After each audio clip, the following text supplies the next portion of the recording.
역사순으로 1년 1독 오늘은 193일 차입니다. 다니엘 6장과 9장 오늘은 2장만 보도록 하겠습니다. 메대 다리오 시대를 배경으로 우리가 6장과 9장을 읽으면 또 역사의 순서대로 쭉 읽게 되지요. 내일 마지막 시간에는 이제 그리스 왕 때의 역사를 또 우리가 읽어보고요. 그리고 12장 같은 경우도 굉장히 중요한 마지막 때의 예언이 기록되어 있기 때문에 묵시로 예언서로 읽으면 될 것 같습니다. 자, 오늘은 메대 다리오 시대의 배경 6장의 내용을 살펴보면요. 사자굴 속의 다니엘은 제국이 바뀌었는데도 고위 관료로 인정을 계속 받게 됩니다. 정적들이 다니엘을 어떻게 해서라도 제거하려고 하지만 오히려 그들이 사자굴 속으로 던져지는 사건이 또 오늘 기록이 되어 있고요. 9장을 보면요. 그 찬란했던 바벨론 제국도 없어지고 이제 제국이 바뀝니다. 다리오 원년에 이제 예레미야의 예언대로 70년의 기간이 가까이 옴을 이제 다니엘이 알게 되죠. 바벨론 포로 시대의 끝에 정말 예레미야 예언이 실현되기를 간절히 기도하는 다니엘의 기도까지 오늘 우리가 읽어보도록 하겠습니다. 자, 6장 1절입니다. 다리오가 자기의 뜻대로 고관 120명을 세워서 전국을 통치하게 하고 또 그들 위에 총리 셋을 두었으니 다니엘이 그 중에 하나이라. 이는 고관들로 총리에게 자기의 직무를 보고하게 하여 왕의 손해가 없게 하려 함이었더라. 나라는 바뀌었어도 계속해서 지금 다니엘의 직위는 120명의 고관들을 통치하는 3명의 총리 중에 1명으로 지금 있게 되는 것이죠. 대단한 것이죠. 이때 아마 다니엘의 나이는 80이 넘는 나이라고 생각이 듭니다. 3절입니다. 다니엘은 마음이 민첩하여 총리들과 고관들 위에 뛰어나므로 왕이 그를 세워서 전국을 다스리게 하고자 한지라. 이에 총리들과 고관들이 국사에 대하여 다니엘을 고발할 근거를 찾고자 하였으나 아무 근거 아무 허물도 찾지 못하였으니 이는 그가 충성되어 아무 그릇됨도 없고 아무 허물도 없음이었더라. 주변의 총리와 고관들이 다니엘을 지금 고발할 근거를 찾고 있다 그랬죠. 그러나 얼마나 반듯한지 아무 허물도 그에게는 찾을 수가 없었다 그랬어요. 5절입니다. 그들이 고안해낸 것이 무엇이냐? 하나님의 율법에서 근거를 찾지 못하면 다니엘을 고발할 수 없는 것을 이제 알게 됩니다.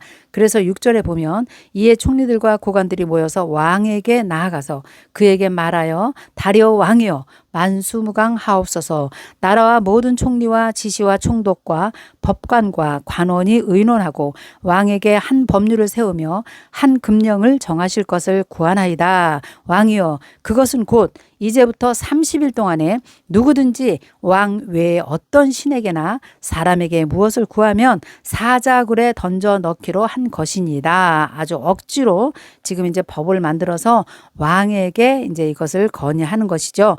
그런즉 왕이여 원하건대 금령을 세우시고 그 조서에서 왕의 도장을 찍어서 메대 바사에 고치지 아니하는 규례를 따라 그것을 다시 고치지 못하게 하옵소서 하매. 이게 바벨론의 법이었거든요. 바벨론 왕 외에는 왕을 신으로 섬겼기 때문에 그 왕 외에 다른 신을 섬길 수 없도록 법에 규정되어 있었던 것이죠. 그런데요, 이 악한 무리들, 이 사단의 정체들은 무엇을 하는가? 항상 법을 고칩니다. 여러분, 우리가 주변에서 지금 많이 보지 않습니까? 우리나라 국회에서도 어떻게 하든지 법을 고쳐서 이 법으로 말미암아 사람들을 옥죄고 사람들을 힘들게 하는 것, 이것이 법을 고치는 일인데요. 지금 여기서도 이들이 하는 일이 법을 고치는 일이에요. 9절에 이에 다리오 왕이 조서에 왕의 도장을 찍어서 금령을 내리니라. 이 당시에 왕의 도장을 찍는다. 이것은 가장 큰 위력이죠. 이것이 이제 이들이 고안해 낸 방법이 바로 이것입니다. 10절입니다. 그러나 이제 다니엘은 어떻게 하는가 한번 봅시다. 다니엘이 이 조서에 왕의 도장이 찍힌 것을 알고도 자기 집에 돌아가서는 윗방에 올라가 예루살렘으로 향한 창문을 열고 전에 하던 대로 하루 3번씩 무릎을 꿇고 기도하며 그의 하나님께 감사하였더라.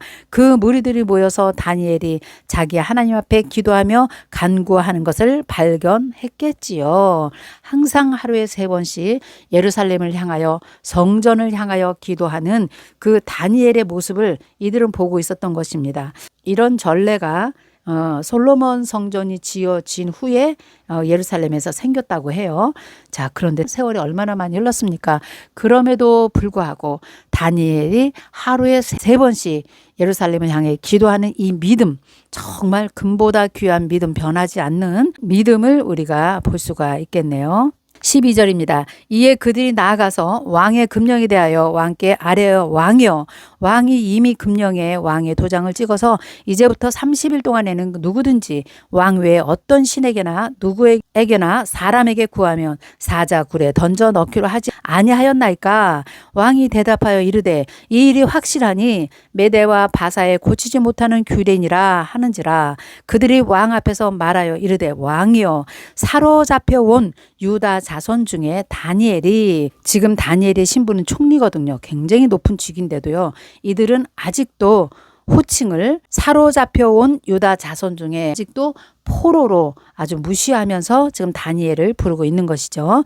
다니엘이 왕과 왕의 도장이 찍힌 금령을 존중하지 아니하고 하루 3번씩 기도하나이다 하니 왕이 이 말을 듣고 그로 말미암아 심히 근심하여 다니엘을 구원하려고 마음을 쓰며 그를 건져내려고 힘을 다하다가 해가 질 때가 이르렀더라. 그 무리들이 또 모여 왕에게로 나와서 왕께 말하되 메대 바사의 규례를 아시거니와 왕께서 세우신 금령 법도는 고치지 못할 것이나이다 하니, 왕은 다니엘이 하나님께 기도하는 살아계신 전능하신 하나님을 알고 있는 거예요. 드러내고 하나님을 섬기지는 않지만 이 왕에게는 다니엘이 의지하고 있는 전능자 하나님을 지금 왕은 알고 있는 거예요. 그러니까 얼마나 지금 고민이 되겠습니까? 사자굴 속에 들어가면 죽을 걸 뻔하기 때문에 그렇지 않습니까?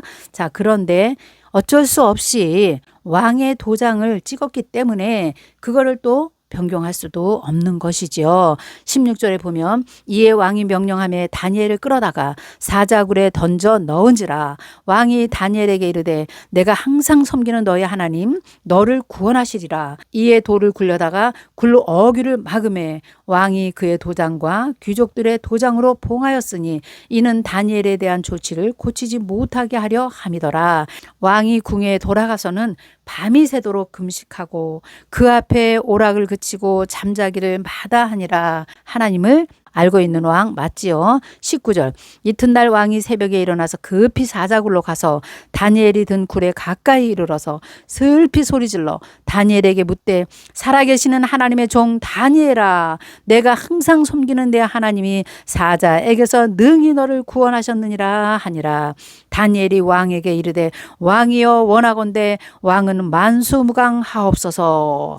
그 골 속에서 이 다니엘의 음성이 들릴 때 왕이 얼마나 또 놀라고 또 기뻐했겠습니까? 22절입니다. 나의 하나님이 이미 그의 천사를 보내어 사자들의 입을 봉하셨으므로 사자들이 나를 상해하지 못하였사오니 이는 나의 무죄함이 그 앞에 명백하오니 또 왕이여 나는 왕에게도 해를 끼치지 아니하였나이다 하니라.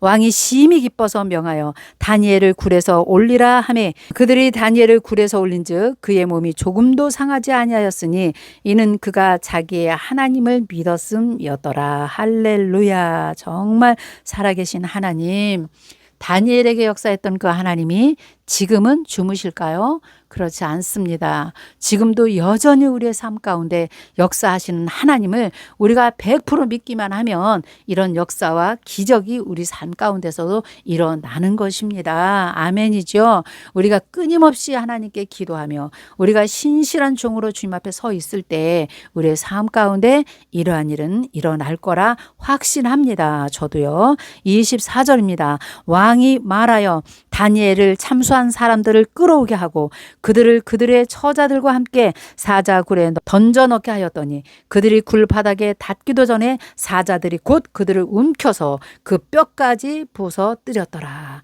이에 다리오 왕이 온 땅에 있는 모든 백성과 나라들과 언어가 다른 모든 사람들에게 조소를 내려 이르되 원하건대 너희에게 큰 평강이 있을지어다. 아멘. 언어가 다른 모든 사람들, 바벨론도 역시 그랬지만 페르시아 얼마나 많은 나라의 영역이 지금 이 나라 안에 들어와 있겠어요. 그러니까 언어가 다른 모든 사람들 이런 표현이 지금 많이 나오고 있는 것입니다. 자, 이제 26절입니다. 내가 이제 조서를 내리노라. 내 나라 관할 아래에 있는 사람들은 나 다니엘의 하나님 앞에서 떨며 두려워할지니라. 그가 살아계시는 하나님이요 영원히 변하지 않으실 이시며 그의 나라는 멸망하지 아니할 것이요 그의 권세는 무궁할 것이며 그는 구원도 하시고 건져내기도 하시며 하늘에서든지 땅에서든지 이적과 기사를 행하시는 이로써 다니엘을 구원하여 사자의 입에서 벗어나게 하였음이라 하였더라. 이 다니엘이 다리오 왕의 시대와 바사 사람 고레스 왕의 시대에 형통하였더라. 할렐루야. 오히려 이제 다니엘보다도 다리오 왕이 살아계신 하나님, 영원하신 하나님을 모든 백성들에게 공포하고 간증을 하고 있는 것을 우리가 보게 되지요. 자, 이렇게 6장이 끝났습니다. 자, 이제 같은 시대를 우리가 읽어보려니 9장으로 한번 넘어가 볼까요? 9장입니다. 다니엘의 기도인데요. 여기도 보면요, 이제 다리오 원년에 이런 단어가 나오기 때문에 우리가 이제 이걸 여기서 읽어야 되겠죠. 9장입니다. 메대 족속 아하수에로의 아들 다리오가 갈대아 나라 왕으로 세움을 받던 첫 해. 여기서 나오는 아하수에로, 에스더 시대의 그 아하수에로 왕, 똑같지 않은가 이렇게 생각할 수 있어요. 그러나 제가 또 자료를 찾아보니까 이 아하수에로라는 이 단어가 그 왕의 칭호라고 합니다. 이때 당시에 아하수로 왕은 누구인가 이렇게요. 애굽의 왕들을 우리가 바로 왕 이렇게 말했잖아요. 그러나 그 바로 왕은 그 이름이 다 따로 있었잖아요. 그런 거랑 마찬가지예요. 그래서 9장도 다리오 왕 원년에 있었던 일이다 생각하시면 되겠어요. 이제 70년이 다가오기 때문에 더 정확한 정보라고 또 생각이 드네요. 2절입니다. 곧 그 통치 원년에 나 다니엘이 책을 통해 여호와께서 말씀으로 선지자 예레미야에게 알려준 그 연수를 깨달았나니, 여기서 책을 통해 예레미야 예언서지요. 곧 예루살렘의 황폐함이 70년 만에 그치리라 하신 것이니라. 이때에 다니엘이 이제 곧 70년이 다가오는 것을 알아요. 이 70년은 여러 가지로 또 해석을 할 수 있지만 여기서 다니엘도 1차로 자기가 포로를 잡혀왔을 때 BC 605년부터 해서 이제 고레스 칙령이 내려서 돌아갈 때까지 하면 1차 포로 교환을 하면 70년이 나오거든요. 그때를 지금 다니엘도 생각하는 것이에요. 70년이 다가온다는 것을 이제 알게 되지요. 그래서 이스라엘의 죄를 다니엘이 간절히 하나님께 회개합니다. 자, 3절입니다. 내가 금식하며 베옷을 입고 죄를 덮어쓰고 주 하나님께 기도하며 간구하기를 결심하고 내 하나님 여호와께 기도하며 자복하여 이르기를 크시고 두려워할 주 하나님, 주를 사랑하고 주의 계명을 지키는 자를 위하여 언약을 지키시고 그에게 인자를 베푸시는 이시요. 우리는 이미 범죄하여 패역하며 행악하며 반역하여 주의 법도와 규례를 떠났으며 우리가 또 주의 종 선지자들이 주의 이름으로 우리의 왕들과 우리의 고관과 조상들과 온 국민에게 말씀한 것들을 듣지 아니하였나이다.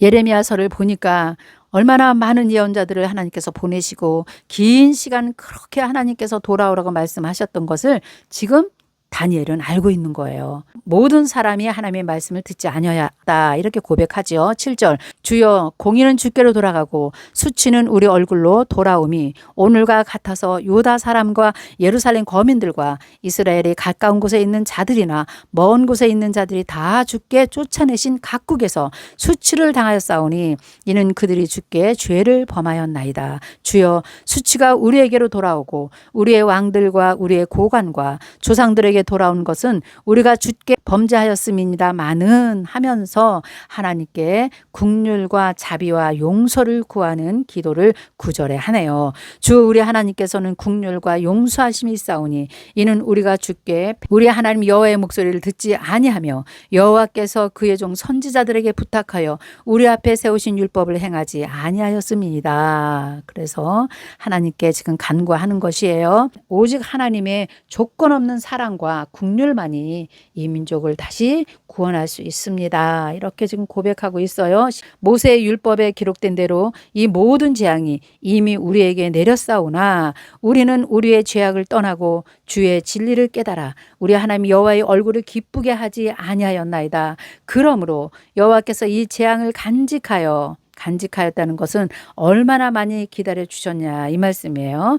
그렇게 기다려 주셨다가 우리에게 내리게 하셨사오니 우리 하나님 여호와께서 행하시는 모든 일이 공의로우시나 우리가 그 목소리를 듣지 아니하였습니다. 강한 손으로 주의 백성을 애굽 땅에서 인도하여 내시고 오늘과 같이 명성을 얻으신 우리 주 하나님이여 우리는 범죄하였고 악을 행하였나이다. 그러면서 이제 정말 그 유명한 우리가 기도할 때 주여 주여 주여 3번을 부르잖아요. 그게 다니엘의 기도예요. 다니엘이 이제 하나님께 구하는 기도를 한번 보겠습니다. 6절입니다.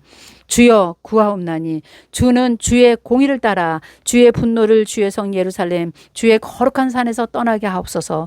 이는 우리의 죄와 우리 조상들의 죄악으로 말미암아 예루살렘과 주의 백성이 사면에 있는 자들에게 수치를 당함이다.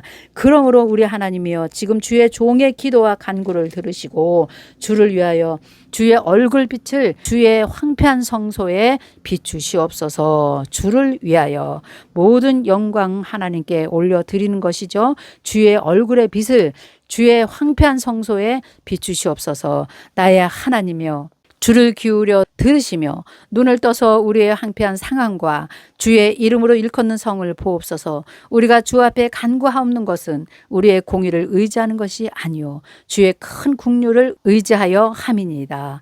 19절 주여 들으소서 주여 용서하소서 주여 귀를 기울이시고 행하소서. 지체하지 마옵소서. 나의 하나님이여 주 자신을 위하여 하시옵소서. 이는 주의 성과 주의 백성이 주의 이름으로 일컫는 바 됨이니라. 아멘.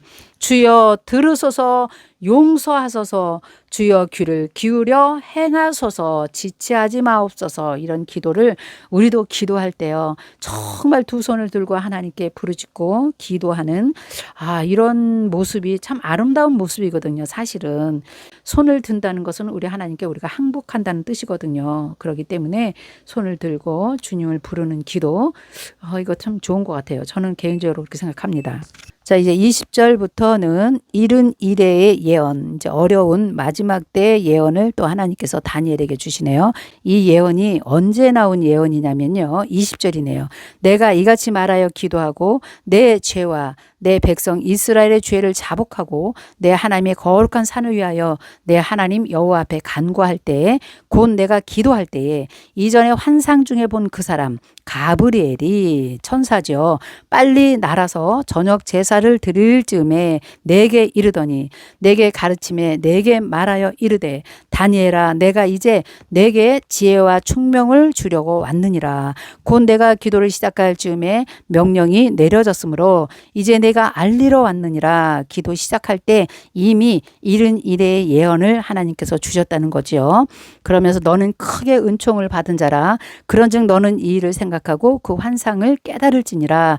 내 백성과 내 거룩한 성을 위하여 이른 이래를 기한으로 정하였나니 허물이 그치며 죄가 끝나며 죄악이 용서되며 영원한 의가 드러나며 환상과 예언이 응하며 또 지극히 거룩한 이가 기름 부음을 받으리라. 자, 이때부터는 굉장히 중요한 예언이네요. 24절, 25절, 26절 계속해서 그런 예언이죠. 여기서 기름 부은 자 메시아죠. 예수 그리스도를 말하고 있는데요. 25절 그러므로 너는 깨달아 알지니라. 예루살렘을 증건하라는 영이 날 때부터 기름 부음 받은 자 곧 왕이 일어나기까지 7 이레와 62 이레가 지날 것이요 그 곤란한 동안에 성이 중건되어 광장과 거리가 세워질 것이며. 그래서 여기서 7 이레 62 이레가 지금 나오면서 기름 부은 자가 나온다. 이렇게 지금 말씀하고 있습니다. 우리가 한 이레를 7년으로 잡으면 7 이레는 49년, 그 다음에 60이레는 434년의 기간을 말한다고 해요. 그래서 처음에 49년 7 이레는 예루살렘이 다시 증건되는 기간으로 본다고 합니다. 434년이 더해지면 이것을 유대력으로 계산했을 때 AD 32년경이 된다 그래요. 그래서 이때는 예수님이 이제 예루살렘에 입성하셔서 이제 죽임을 당한 그 시기와 대략적으로 일치가 된다 그래요. 여러분들이 그렇게 알고 있으면 요거를 또 해석하는데 좋겠죠. 자, 그런데 26절 보니까 62일의 후에 기름 부음 받은 자가 끊어져 없어질 것이며, 이제 그래서 예수님이 십자가에 못 박혀 돌아가신다는 뜻이 되겠지요. 없어질 것이며, 장차 한 왕의 백성이 와서 그 성읍들과 성소를 무너뜨리려니와, 이때가 AD 70년이라고 해요. 그래서 디도 장군에 의해서 예루살렘 성과 성전이 다 무너지죠.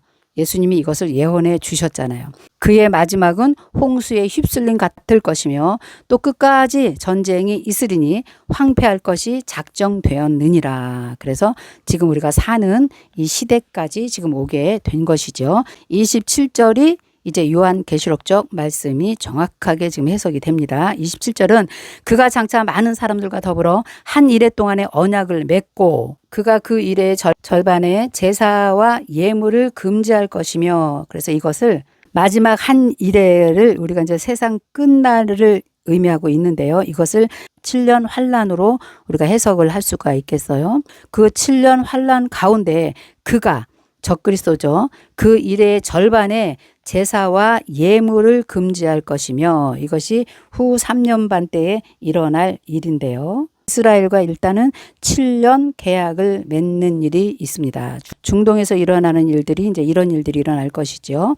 마지막 때 7년 동안 중동에서 이제 아주 좋은 우호적인 관계가 이제 일어날 것입니다. 그런데 그때 7년 가운데 그가 적그리스도가 그 일의 절반의 제사와 예물을 금지할 것이다. 우리가 어제 신구약 중간사에서 안티오쿠스가 이 제사와 예물을 금지했던 것처럼 이게 또 세상의 마지막에도 한번 일어날 일인데요. 그래서 후 3년 반이 접어들 때에 적그리스도가 하나님의 자리에 앉게 되는 것이죠. 3년 반이 지나면 이제 성전의 제사를 금지하고 이스라엘 백성들을 이제 무자비하게 이제 핍박하고 학살하는 그런 일이 있을 것이다. 이것은 그리스도께서 강림하셔서 마지막은 적그리스도를 잡아서 불과 유황으로 타는 못에 던지실 때까지 이런 일이 계속될 것이다. 그랬으니까 어떤 걸까요? 후 3년 반에 일어날 일을 기록해 놓았네요.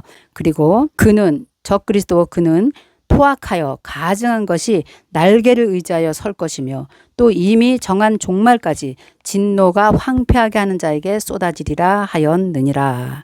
자, 이제 우리가 내일은요, 이제 고레스 왕이 나오는 시대로 우리가 보고요.